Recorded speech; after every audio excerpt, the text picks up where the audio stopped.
시청자 여러분 안녕하십니까. 용정부터 시작하도록 하겠습니다.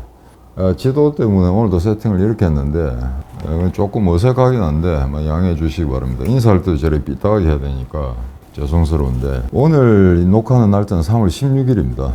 제가 전에 3월 15일까지 우크라이나가 잘만 견딘다면은 러시아군을 완전히 이기지는 못한다 하더라도 어느 정도 격퇴를 시키거나 그 다음에 휴전 협정 같은 걸 맺을 수 있는 여지가 있을 거다라고 했는데, 지금 현재 교착 상태에 빠졌습니다. 지난 일주일 동안 러시아군 피해가 12,000에서 13,000 거기서 왔다 갔다 하거든요. 일주일 동안 큰 전과의 변화가 없고, 그래서 일주일 전에 전황도를 보시거나 어제 거 보시거나 큰 차이는 없을 겁니다. 그래서 거기다가 이제 우크라이나 러시아가 지금 4차 협상이죠. 협상에 들어가기 때문에 이게 며칠 걸릴 것 같은데, 그렇게 되면은 뭐 전투가 전에보다는 조금 약화되지 않을까라고 생각하고 있는데, 이 러시아군 정말 야비하더만요. 보니까 마리우폴 같은데 병원에서 뭐 400명 인질을 잡고 있다는데, 그 병원은 이제 군사 병동이 아니니까 민간인들에게 했죠. 그래서 그 휴전 협상을 하는 그런 과정 중에서 이런 이제 야비한 짓을 하는 게 좀 러시아군인데, 일단 러시아군이 지금 한 2주, 3주가 됐죠. 벌써 3주가 되니까 이게 전반적으로 봐서 러시아군이 병참 조건도 형편없다는 것과 함께 전력 자체가 시원찮다 하는 걸 갖다가 느낄 수 있을 겁니다. 양적 규모도 별로 그리 큰 것 같지는 않고요. 그냥 지금 현재로서는 중대급, 대대급 규모로 움직이고 있는데, 수도 키이브를 점령하겠다고 꽤 이래 뭐 큰 소리 치더니 전혀 전투가 지금 답보 상태입니다. 별 진격할 수도 없고, 그 다음에 곳곳에서 우크라이나 군한테 격퇴당했다는 그런 뉴스들이 나오고 있는데, 그에 대해서 러시아 군 당국이 반박도 못하는 그런 상황인 것 같습니다. 그래서 지금 현재 이제 보면은 우크라이나가 북부 쪽에서 별 진전이 없다 보니까 서쪽에서도 뭐 공습을 한다. 그래서 전선을 확대하는 게 아니냐라는 언론 보도가 있는데, 이거는 잘못된 겁니다. 왜냐면 지금 병참 조건도 안 좋고 전력 자체가 지금 누수 현상이 생기고, 생각보다 러시아군의 어떤 질적 수준이나 양적 규모가 우리가 생각했던 만큼 그래 크지 않기 때문에, 서쪽을 친다는 거는 주로 이제 폴란드 국경을 통해서 우크라이나로 여러 가지 물자 반입, 무기라든가 그 다음에 식량이라든가 이런 게 들어오겠죠. 연료라든가. 그래서 그걸 갖다가 막기 위해서 일종의 견제 기동이지, 서쪽으로 공습 일부를 좀 한다고 해서 그게 전선을 확대하는 거는 아닙니다. 그래서 그 일반 매스미디어에서는 지금 보면은 조그만 전투 하나 가지고 너무 이제 조례방정을 뜨는 경우가 많은데, 심지어 보면 이제 러시아군이 지금 우크라이나 외곽 방어선을 붕괴시키고 마치 곧 시가전에 돌입할 것처럼 이야기되는 부분도 없지 않아 있긴 있는데, 아직까지 건재합니다. 외곽 방어선 붕괴됐습니다만 시 바로 이제 주변 구역이라든가 아직 시가전 자체는 발생하지 않고 있고요. 일단 이제 러시아 포병이 포격을 하는 그런 수준에서 지금 고착 상태에 빠지는 상황입니다. 그래서 일단 러시아군이 전체로서 병력이 모자란다라고 이제 판단이 되는데, 최근에는 그 극동 쪽에 캄차카 반도 쪽에 주둔하고 있는 군대를 갖다가 다시 우크라이나 쪽으로 이동시킨다 하는데, 그게 엄청난 거리거든요. 공수를 할지 뭐 철도로 이동할지는 모르겠습니다만, 곳곳에 흩어진 부대를 모아서 우크라이나 쪽 전선으로 보낸다고 하는 거로 봐서는 일단 처음에 어떤 의도했던 전략적 작전 계획은 완전히 실패로 끝났다라고 봐야 될 것 같습니다. 그래서 지금 최근에 보면은 각종 유튜브인들에서 우크라이나를 갖다가 필요 이상으로 많이 다루고 있는데, 거기 보면은 어떤 유튜브 하나는 러시아군의 어떤 기동이나 작전이 계획대로 제대로 진행되고 있다. 지금 이제 보름 내지 지금 3주가 지났는데도 그런 소리를 하는 경우가 있거든요. 이건 명백히 잘못된 게, 작전 계획대로라면 끝이 나야죠. 전쟁이 지금쯤 끝이 나야 되고, 원래 제가 알기로는 아무리 늦어도 2주 안에 우크라이나를 석권한다는 게 푸틴의 계획이었습니다. 근데 지금 3주가 지나도록 이런 답보 상태이기 때문에 이거는 작전 계획이 실패했다고 봐야 되겠죠. 우크라이나에 대한 전략공세는 실패했다는 게 당연한 거고요. 무슨 이유로 작전 계획이 제대로 돌아가겠다고 설명한지 저는 잘 모르겠는데, 작전 계획이 제대로 진행되고 있는데 야전사령관급 8명을 해임을 시킵니까? 말이 안 되는 소리죠. 그래서 지금 전 곳곳에서 이제 사기가 떨어지는, 무기를 방기하고 도주하는 뭐 러시아군들의 이야기는 이제 끝도 없이 펼쳐지는 그런 상황입니다. 거기다가 이제 과거에 러시아군이 주둔했거나 또는 지원을 했던 뭐 시리아라든가 그 다음에 아프리카의 중앙아프리카 공화국 이런 데서 용병들이 온다고 하는데, 뭐 한심하더만 보니까 30불, 60불 뭐 그 정도 급여 받고 아마 전투를 해야 되는 그런 상황인데, 시리아는 모르겠습니다만 중앙아프리카 공화국 그 더운 적도 부근에 있는 그 나라가 이 영하의 추운 날씨에 우크라이나 와서 얼마나 전투를 할지 좀 지켜봐야 될 것 같습니다. 그래서 이 중앙에서 온다, 시리아 용병이 온다, 이건 아마 실제 전력에 도움이 된다기보다는 일종의 상징적인 그런 프로파간다겠죠. 왜냐하면 우크라이나를 도우기 위해서 서방, 뭐 미국, 캐나다 이런 위시에서 여러 나라에서 한국까지, 일본까지 포함해서 국제 의용군들이 우크라이나로 모인다고 하니까 야 너그만 오는 게 아니고 우리도 지원 세력이 있다는 걸 보여주기 위해서 아마 그런 쇼를 하는 것 같습니다. 근데 이제 그 우크라이나군은 뭐 예상대로 잘 싸우고 있습니다만 러시아군의 지금 이 질적 수준은 상식을 뛰어넘는 상식과 너무나 배치된 그런 전투 행위를 하고 있기 때문에 과연 이게 전 세계 군사력 2위 국가가 맞는가 하는 데 의심을 하게 됩니다. 그래서 이런 것도 한번 생각해 보면 직합니다. 왜냐하면 현재 미국은 GDP, 그러니까 세계 경제의 이 제1대국인데다가 제1군사대국이죠. 중국 같은 경우에 이제 경제규모 2위, 근데 군사력이 3위 정도 됩니다. 근데 이건 이제 밸런스가 맞죠. 근데 러시아는 사실은 GDP 규모가 우리보다 못하거든요. 전 세계 경제규모 10위인데 군사력은 2위를 유지하고 있습니다. 그러면 그 군사력을 지탱할 수 있는 경제력이 한국 수준보다 못하다고 한다면은 이건 좀 문제가 있는 거죠. 러시아 군사력이 한국보다 월등히 앞선데 말이죠. 그래서 최근에 이제 두 가지 전투가 있었습니다. 근데 막 기갑전이라고 하는데 뭐 대규모 전차전이 있었던 건 아니고요. 러시아 전차 부대를 우크라이나가 이제 격퇴를 시켰는데 같이 전차로서 맞짱을 뜬 건 아니고 주로 아마 대전차 화기를 썼던 것 같습니다.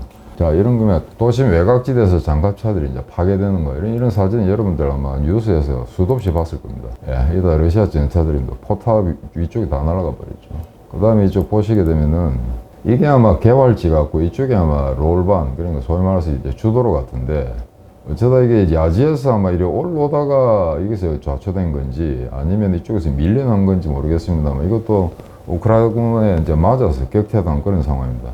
근데 여러분들 하나 재미난 거는 이제 포탑 위쪽에 보시면은 뭐 여러 가지 장식물 또는 이제 뭐 아마 강판 플레이트 같은 게 이렇게 덮여져 있는데 최근에 그 미제 제블린 그 대전차 무기가 이제 뚜껑 딱이죠. 팡 쏘면 포탄이 이쪽으로 떨어져 가지고 여기를 작살내기 때문에 아마 위에서 떨어지는 그 폭탄을 방하기 위해서 위에다가 여러 가지 장애물을 갖다 설치한 게 아닌가 그렇게 지금 보여지고 있습니다.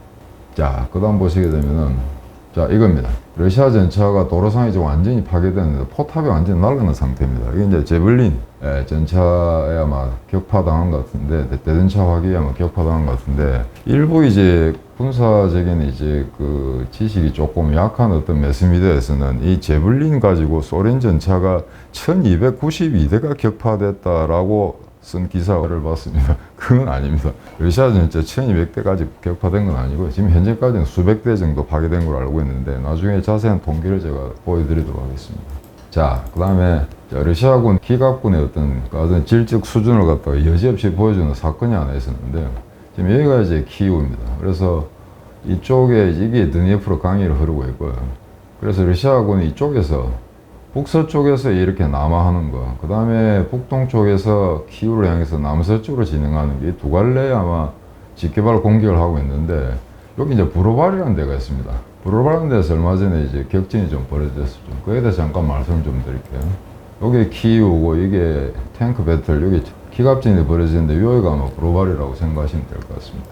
자, 그런데 이 사진이 이제 최초로 비핵된 사진들입니다. 이게 러시아 탱크들이 직비를 해가지고 어딘가 잘 모르지만 아마 서쪽 같습니다. 이쪽에서 대전차 화기에 의해서 아마 러시아 전차가 한두 대 격파당하는 이런 상황인데, 이렇게 되면은 지난번에 대표님이 말씀하신 것처럼 이 사진을 두고 대표님이 설명을 하셨는데, 이렇게 되면은 우크라이나군의 포격이 시작되는 그 방향을 향해서 주포를 돌려서 사격을 해야 됩니다. 대응 사격을. 근데 이렇게 많은 전차들이 아무 기동을 못하는 거죠, 그냥. 어디서 날라오는지 모르지만 우크라이나군이 기습을 하니까 우왕좌왕하면서 난리치는 광경이 나타납니다. 이걸 갖다 동영상으로 보여드리면 좀 더 이렇게 이해하기 쉬울 텐데, 지금 유튜브에서는 동영상을 카피를 못하도록 되어 있기 때문에 이 스틸 사진만 가지고 설명을 좀 드려야 될 것 같습니다. 그러니까 두 번째 비격돼가지고 난리가 났죠. 그래서 지금 대우도 맞추를 못하고 우왕좌왕하는 그런 모습입니다. 자, 그러다가 이제 세 번째 포탄이 날아오니까 완전히 이제 장갑차들 행렬도 무너지고 전차들에 또 도주하는 그런 상황입니다. 전투가 끝나고 나서 보니까 이제 이렇게 되는 거죠. 예, 해당 구역에서 이제 다 도주합니다. 이렇게 많은 전차들이 있는데 몇 방 대전차 화기 포탄이 날라고 했대서 현장을 떠나는 이런 상황이거든요. 그래서 이걸 또 일부 언론에서는 뭐 러시아 전차 부대를 섬멸했다고 하는데 섬멸한 건 아니었습니다. 제가 알기로는 한 2대 정도가 격파되고 나머지 한두 대가 아마 약간의 손상을 당하는 그런 상황 같은데, 상대방 적이 어떤 규모인지도 파악하지도 안 하고 그냥 이렇게 내팽개치는 상황이거든요. 근데 이렇게 그렇게 과히 크지 않는 이 도로 상황에 이렇게 많은 전차들을 집결시키는 것 자체가 문제가 있었고, 그렇다면 만약에 이 지역으로 들어오려고 한다면 보르바르라는 게 그냥 시가 아니고 타운입니다. 타운. 조그만 마을이거든요. 이런 것 같으면 이게 사전 정찰 안 했다는 걸 알 수가 있습니다. 그래서 정찰도 안 하고 그냥 자신만만하게 들어왔다가 이렇게 격퇴당하는 이런 상황인데, 여기서 또 우습게도 보면은 사진 하나 보여드리겠습니다. 이 사람이 아마 그 전투에서 전사모입니다. 근데 그 제대가 아마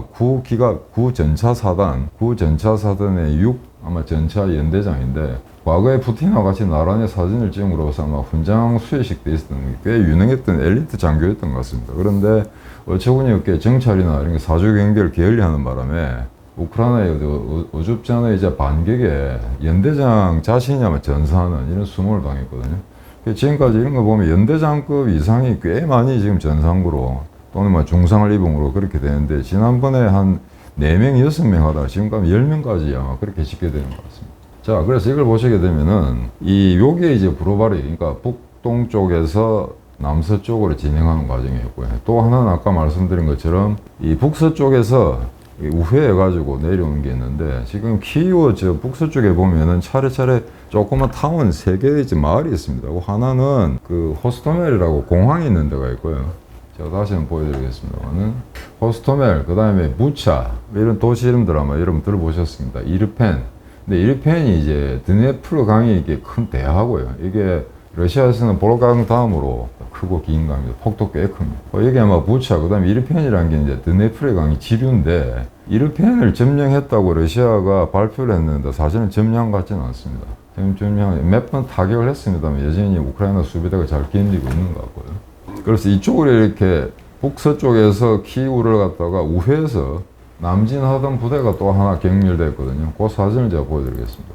자, 이건 아마 그 이전의 상황인데, 제가 다시 한번 말씀드리면은, 이게 정확하게 아마 위치는 잘 모르겠습니다만은, 이 좁은 길에 파괴된 러시아 장갑 차량이나 전차들이 이렇게 빽빽하게 있거든요. 근데 원래 전 세계에 있던 그 기갑군의 교리에 따르면은, 전차와 전차 사이는 이동할 때나 주둔할 때나 30m 거리를 둬야 됩니다. 근데 지금 지난번 아까 사진 보시다시피 15m, 10m 간격으로 이렇게 늘어서 있는 걸 알 수 있거든요. 그러다 보니까 정확하게 조준을 안 해도 웬만큼 그 구역에다가 대포나 그 다음 대전차 화기로 사기를 하게 되면은 이런 상황이 나온다는 이야기입니다. 그래서 이거는 전차장이나 전차부대 지휘관이 이런 현무에다가 이렇게 일렬 종대로 이렇게 전차를 집어넣는 게 아니죠. 그래서 지금 굉장히 이제 그 군사 상식에 어긋나는 이런 전투들을 한 것 같은데, 더 황당한 건 이 사진입니다. 이게 아마 주도로상에서 공습을 받든지 아마 드론도 꽤 활약한 것 같습니다. 우크라이나 같은 경우에는 그 터키제 드론을 쓰고 있는데, 공습을 받고 주도로상에서 이제 차체가 너무 노출되니까 야지 쪽으로 나와 숲으로 들어갔거든요. 숲으로 들어간 게 모조리 격퇴당했습니다. 근데 이게 아마 키예프 남서쪽으로 돌아 나가는 아마 그 기동을 했던 것 같은데, 이 전차부대를 격파한 거는 우크라이나 기갑부대가 아니고요. 그냥 경보병들이었습니다. 영어로 하면 라이트 인판트리라 그래가지고 딱히 중후하기를 별로 그렇게 많이 동반하지 않은 이 보병들에서 격파당한 이런 상황입니다. 그래서 이 전차라는 거는 야지를 주행해가지고 신속하게 이동하면서 저게 이제 핵심 부위를 타격하는, 그래서 전의를 상실케 만드는 게 전차부대의 이제 가장 중요한 어떤 핵심 요소인데, 이렇게 우크라이나군의 이제 공습이나 또는 이제 공격을 피해서 이렇게 야지로 나온 건 좋습니다. 숲지대로 들어가서 파괴됐다. 이건 도대체 이해가 안 가는 거죠. 관이 사람들이 프로 군인들이 맞는가? 제가 첫 시간에 얘들 정예가 아닌 것 같다고 말씀드렸죠. 이걸 사진을 보시면은, 이 사진은 거짓말 못 하거든요. 이거는 보십시오. 여기 보면은 소련 전차가 좌초되는데 이쪽은 강입니다. 근데 지금 민간인 차량 한 대 지나가고 있는데요. 이렇게 도로폭이 넓거든요. 근데 이걸 갖다가 지금 이 비극된 건 아닌 것 같습니다. 기동을 잘못해서 하면 이쪽으로 빠진 것 같은데, 이제 둔덕이나 이런 부분이 이제 점점 라스푸티자 때문에 이제 흙이 이제 진흙탕처럼 변하기 때문에 이런 현상 때문에 걸린 게 아닌가라고 추측되는데, 그냥 별로 기동도 못하고 가다가 이제 좌초되는 이런 현상들이죠.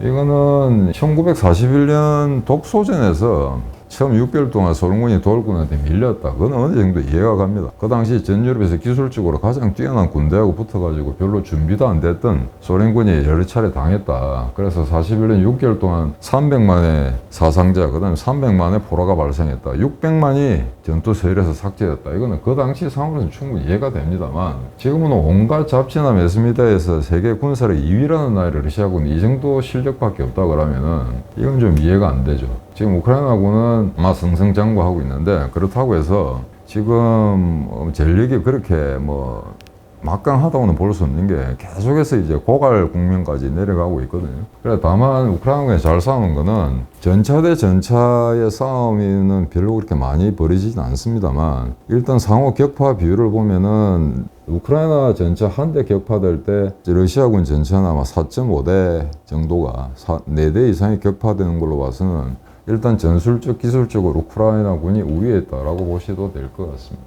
자, 그 다음에 지금 이제 전체 전환을 다시 한번 설명드리기로 하겠는데, 지금 오늘이 3월 16일입니다. 그래서 아마 하루 이틀, 지금 이게 토요일 날 방송에 나가니까 그때까지는 아마 극적인 어떤 전황의 변화는 없을 것 같은데, 여러분들 기억을 다시 되살리는 측면에서 다시 한번 우크라이나 지도를 지금 펼쳤습니다. 여기 정확한 전황은 나중에 말씀드리겠습니다만, 지금 키이우가 여전히 살아있고요. 이 전체 이 주요 도시 중에 지금 러시아가 확고하게 장악한 거는 헤르손밖에 없습니다. 지금 가장 피해를 많이 보고 있는 게 마리우폴인데요.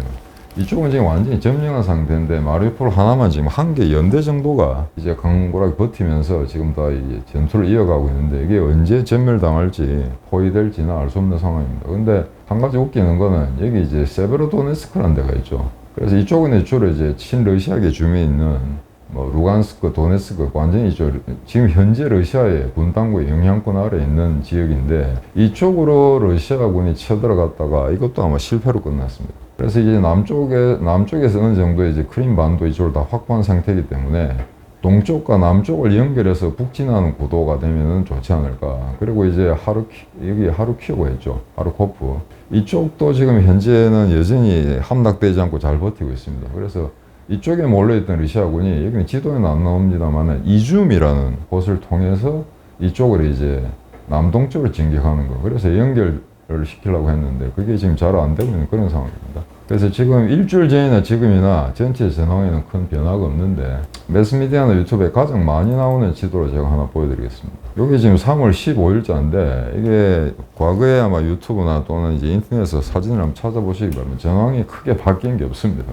그리고 이제 하나 재미난 거는 이쪽이 아마 다 주공이라고 보시는 게 좋을 것 같습니다. 그런데 체르니히우, 옛날에 체르니코프죠. 이쪽에도 공습이 굉장히 강화되고 있고 상당한 기갑 부대가 이동이 이제 남하하는 거로 되는데, 최근의 뉴스에 따르면은 우크라이나 기갑 부대 한 2, 3개 여단이 반격을 해가지고 아마 중간에 몇 개의 포켓이 생긴 것 같습니다. 그러니까 공격하던 러시아군 기갑 부대 또는 보병들이 역으로 포위당할 위험에 처했다.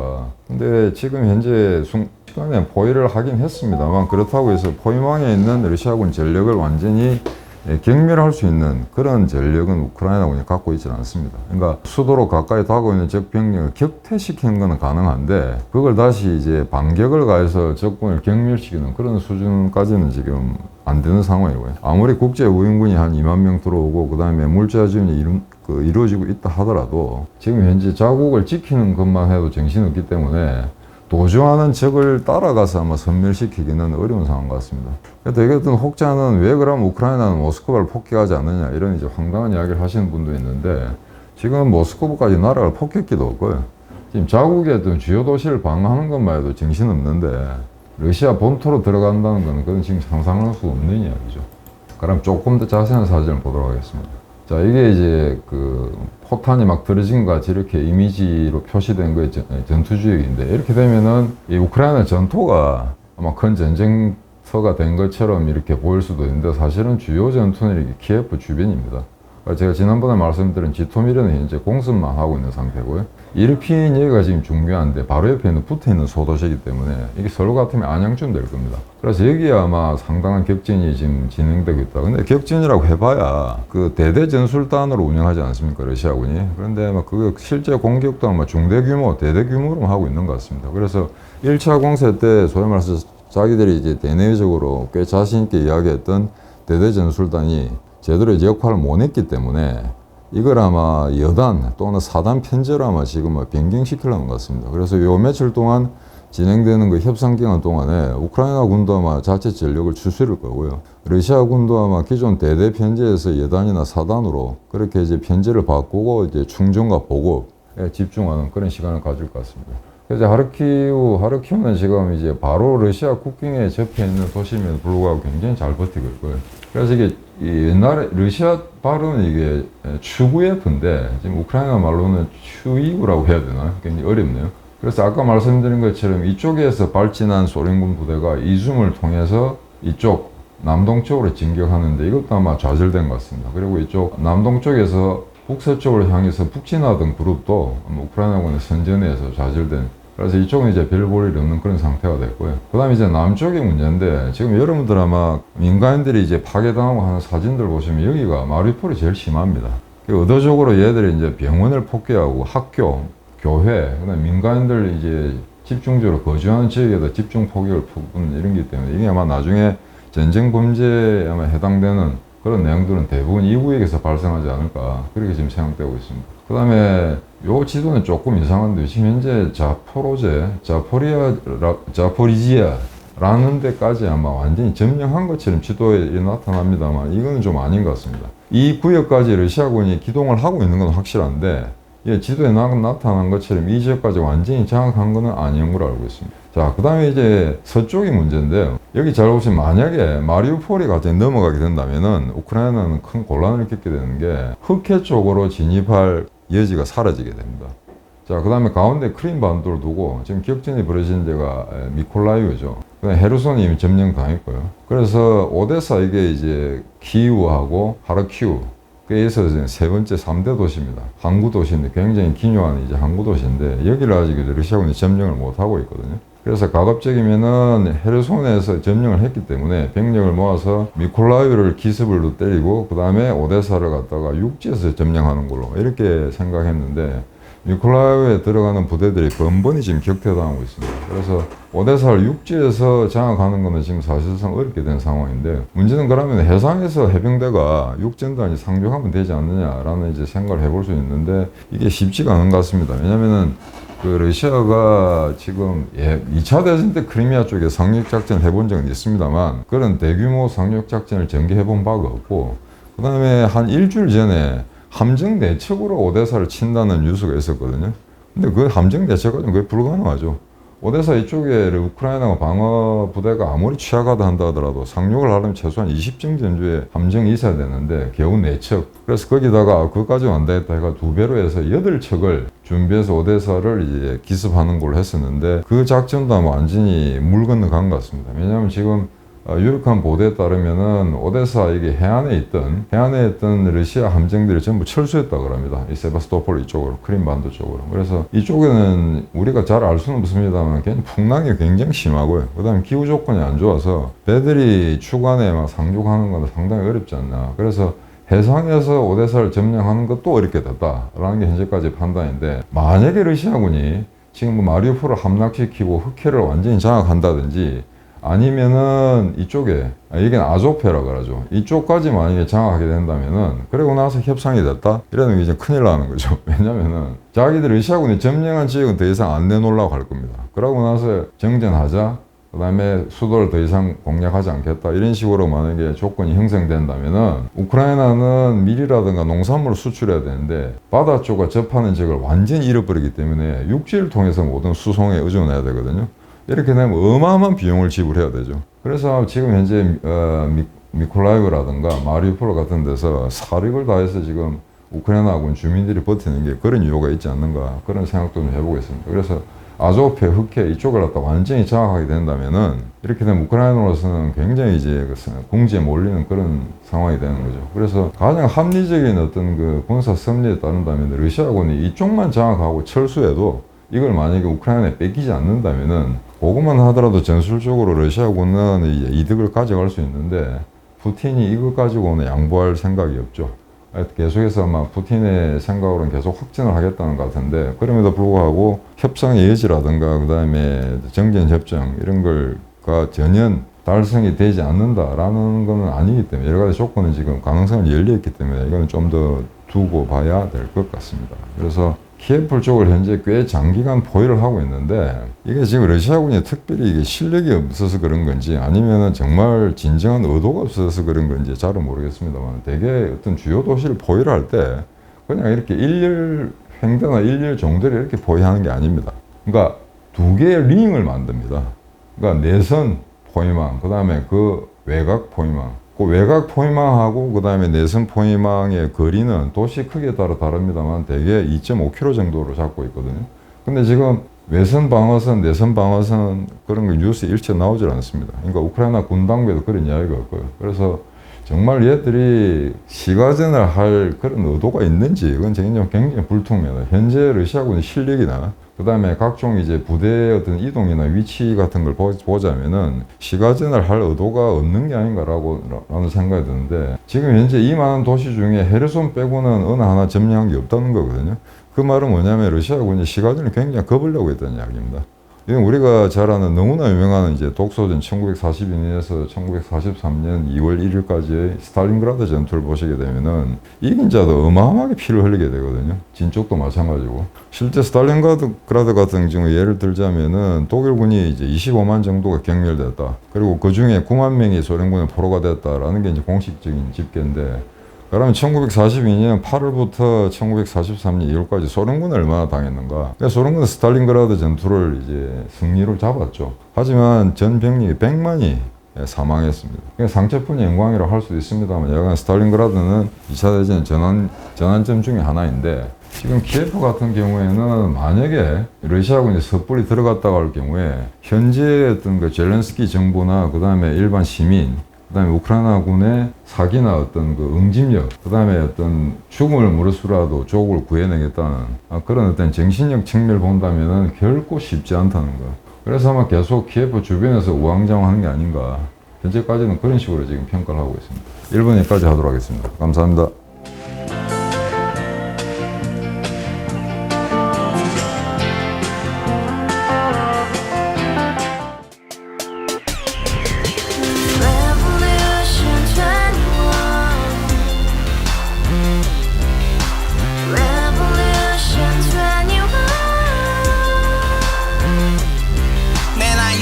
월세 30 코인빚만 300 서울에 온지 벌써 10년 아둥바둥 버텼지만 여전히 난 반지 하에 제왕 곰팡이 연문제약 내비랑 깡통망통 완전히 폭망 고시원 창문만큼 작아진 내 꿈 연애 결혼 내 집 모든 게 헛꿈 1년 전 떠난 여친 울며 말했지 같이 써봤자 평생 가본 게 꼭꼭꼭라지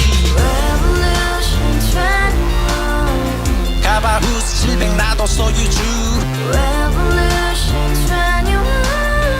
가바후스 700 나의 소주 택시기사 우라부지 마트 캐셔 울어무니 우리 집안 다 털어봤자 후줄 그래 개선민 내밀이 거기서 팍 끝난 거지 팍 더 이상 노력 따윈 괴물이 스펙 찾아서 말리 비오는 날 알바 잘려 맨날 학원 날 개쳐 발려 밤비 내리는 양화대교 홀로 걷고 있을 때 현수막에 아로 새겨진 평당 700짜리 아파트 다같이 소리 질러 혁명 21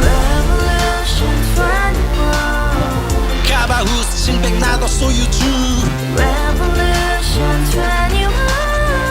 가바후스 700 나의 소주 live together in the house, brand new day, and you dream a journey.